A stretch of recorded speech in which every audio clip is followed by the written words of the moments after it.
tous les députés du groupe parlementaire PDC-RDA à l'Assemblée nationale ici présents, je voudrais encore une fois vous dire merci pour l'occasion que vous nous donnez. Vous avez constaté vous-même ce matin qu'il y avait une plénière à l'Assemblée nationale où tous les députés de l'Assemblée nationale étaient invités pour le vote de plusieurs textes. Les députés du PDC-RDA, de manière solidaire, ont décidé de dire un mot à l'Assemblée nationale et ont décidé donc de ne pas participer à ces travaux. Pourquoi? La raison, elle est toute simple. La dernière raison est toute simple. Le président du PDC-RDA, le président Cheikh Tidiane Thiam, a été abusivement retiré de la liste électorale suite à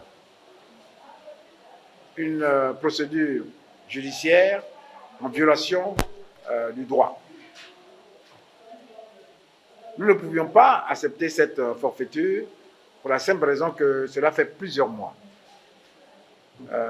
dirons même plus de 2 ans, que le président de notre parti a été élu à la tête du PDC-RDA et que notre parti fait l'objet de plusieurs procédures judiciaires organisées, orchestrées par le pouvoir en place. Vous connaissez toutes les dates et toutes les pressions que nous subissons de la part du pouvoir en place avec la justice comme courroie intermédiaire. Sur cette base-là, nous avons donc décidé de sortir. Mais ce n'est pas cela qui est important, c'est juste un signal fort que nous avons voulu donner. Nos collègues du PPACI d'ailleurs n'ont même pas participé aux travaux. Vous connaissez également la situation de l'inscription du président Laurent Gbagbo sur la liste. Nous venons de décider d'engager pleinement nos responsabilités.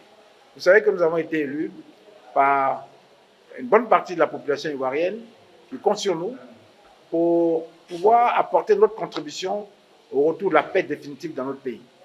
Nous ne pouvions pas accepter que, alors que nous nous battons pour la CEI, pour que les institutions électorales reviennent à la normale, nous ne pouvons pas accepter que pendant le même temps, que les leaders, les responsables politiques de haut niveau, comme le président Laurent Gbagbo, le président Cheikh Tidiane Thiam, soient exclus de manière organisée, savamment, par M. Ouattara. Donc voilà l'objet de notre retrait de ce matin à la plénière de l'Assemblée nationale.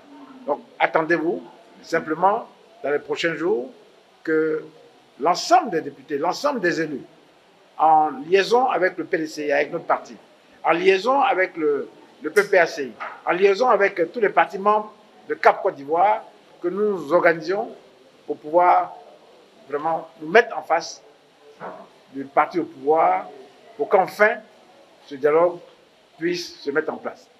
Il est important que la Côte d'Ivoire ne revive pas les moments douloureux par lesquels elle est déjà passée et qui ont déjà fait beaucoup de souffrance pour nos populations. Donc le temps est venu, pour nous en tout cas, de prendre notre destin en main et c'est ce que nous avons décidé de faire ce matin de manière unanime. Les députés PDC-RDA ont décidé de se mettre à la pointe du combat de la Côte d'Ivoire pour que, enfin, le dialogue se mette en place, pour qu'enfin, nous recherchions un consensus qui permet d'aller à une paix durable dans notre pays. Nous voulons vraiment sincèrement dire à la communauté internationale que le temps est venu qu'elle aussi décide de nous accompagner très franchement, au risque de tomber dans le passé que nous avons connu et qui n'est pas une bonne chose en ces temps difficiles. Pour la sous-région, il est important que la Côte d'Ivoire retrouve la stabilité. Donc nous saisissons l'occasion de vos différents médias pour lancer aussi un message à la communauté internationale. Pour dire le temps presse, c'est le temps d'agir. Il ne faut pas louvoyer, il ne faut pas tourner autour des problèmes de la Côte d'Ivoire. Ils sont réels, il n'y a pas de paix en Côte d'Ivoire, il y a une situation de tension, il y a une situation antidémocratique, il y a un déni de démocratie en Côte d'Ivoire et nous voulons que la communauté internationale en prenne conscience et qu'elle nous accompagne. Voilà les questions que nous voulons vous dire. Nous voulons aussi saisir l'occasion pour interpeller, appeler tous nos compatriotes pour leur dire que C'est maintenant qu'il faut se mettre ensemble pour que M. Ouattara entende enfin le message de la paix et de la vraie paix pour la Côte d'Ivoire. Je vous remercie.